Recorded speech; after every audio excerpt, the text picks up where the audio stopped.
If you've ever had a prospect start to play tug of war with you on call direction, where they push to see the demo prematurely, they start asking about price before you even know what product you should be selling them, or you just sort of feel uncomfortable about where the call is going, it's usually because you didn't set really clear expectations with your prospect and align on the structure of the call up front. And so we can prevent against this by up front setting a really clear agenda. We're going to break the discovery call into 3 parts: the purpose, plan, outcome agenda, the meat of the call, and the next steps, where we'll run what's called the 5-minute drill. And at the end of this video, you will know exactly how much to spend in each part of the call. And no matter where you are, you'll be oriented around the strategy for that part of the discovery call and have a high-level approach for how to tackle it. So let's start with a super high-level look at how you might structure a 30-minute discovery or introductory call with a prospect and what you should be looking to accomplish in each of those phases. The first 5 minutes of the call are for rapport building and setting an agenda. Your goal here is to set really clear expectations for how the rest of the interaction is even going to go. The next 20 minutes, the meat of the call, is where you have some back and forth with your prospect. And your goal here is to uncover problems worth solving while simultaneously giving them enough trust in you and your product that they're willing to spend more time with you in another meeting. And then the last 5 minutes are for next steps, where your goal is to validate, is it worth setting a next step with this prospect? And if so, actually scheduling one. All right, so let's start with those first 5 minutes of the call, the rapport building and agenda setting. Your goal in the first 5 minutes with the prospect is to set really clear expectations for why you're even having this call in the first place, how you're going to spend the next 25 minutes of the call, and letting them know that you're going to ask them to make some sort of decision in the last 5 minutes of the call. The way that we recommend you set an agenda that doesn't sound super salesy is using what is called a PPO agenda. PPO stands for purpose, plan, outcome. And so up front, you're going to lay out the purpose. Why are we even having this meeting today? Then you're going to lay out the plan, the things you will do in the specific order you will do them to accomplish that purpose. You're going to set the expectation. I'm going to ask you some questions. And then you're going to allude to the outcome for the last 5 minutes of the meeting. You're going to ask them to make some sort of decision in those last 5 minutes. Once you've aligned here, the rest of the call will go so much more smoothly. That brings us to the meat of the call, where again, the 2 main goals of discovery are being accomplished. Did you find a problem that's worth solving? And did you give them enough faith that you had the ability to solve it with them, aka the solution? And the biggest mistake that most sellers make when they have cringy discovery calls is they usually don't know what they're trying to get the prospect to say. And so they end up interrogating the prospect around tons of unnecessary technical details, or they ask canned discovery questions that end up sounding like questions out of context.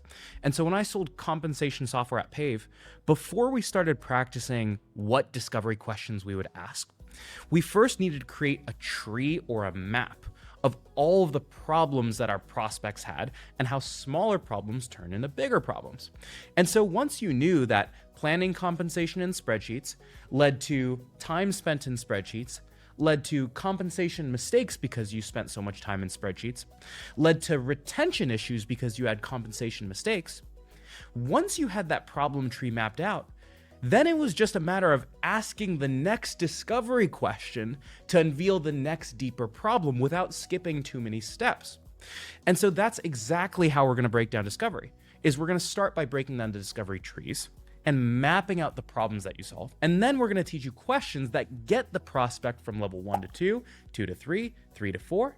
And then in between each layer, we're going to teach you how to do some give and take. In other words, how do you tell stories and give recaps along the way so that they feel like, oh, this person's actually listening to me and I'm getting a sense of how they can help me while still getting them to move down the tree and uncover deeper problems. That's where discovery stops feeling like an interrogation and it starts feeling like a conversation. And then the final part of the call are the last 5 minutes of the call, where we run what's called the 5-minute drill. And again, the goal here is not to just set a next step. A common misconception in sales is that everyone should set a next step at the end of every single discovery call, and that is incorrect. You should only be setting next steps with the deals that are going to buy at all and the deals that are going to buy this year. And I know that sounds crazy, but I'll see tons of sellers jumping on calls, and at the end of the call, they'll be like, great, as a next step, it's time to set up a demo. And 3 calls down the road, If I just watched that first discovery call, it would have been really obvious that that prospect was never going to buy in the first place. So we're going to run what's called the 5-minute drill at the end of every single discovery call. There are 3 questions that you're going to ask at the end of every discovery call. The first question validates that they're even going to buy at all. It validates interest. And that question is, do you want to buy? Based on all the amount of time that we're going to have to spend together to evaluate this thing, is this something that you could realistically see yourself pursuing? If the answer is no, then you don't set a next step. The second question validates that they're going to buy this year or in the next 90 days.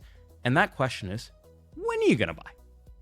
And again, if they are not planning to buy any time in the next 3, 6, 9 months, then it's probably not worth setting a next step with that deal either.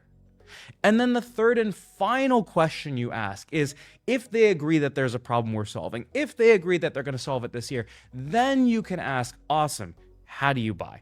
And this is when you can start to teach your prospect the steps that it takes to evaluate your product, and then use the fact that they need to solve the problem at all and need to solve the problem now to drive a next step as soon as humanly possible. So Armand mentioned the outcome we were looking to accomplish on this one, which was you understanding the high-level structure of a 30-minute call. To recap, the first 5 minutes of your discovery call are for setting a PPO agenda to prevent against that discovery tug of war and to set clear expectations for how the rest of the call is going to go.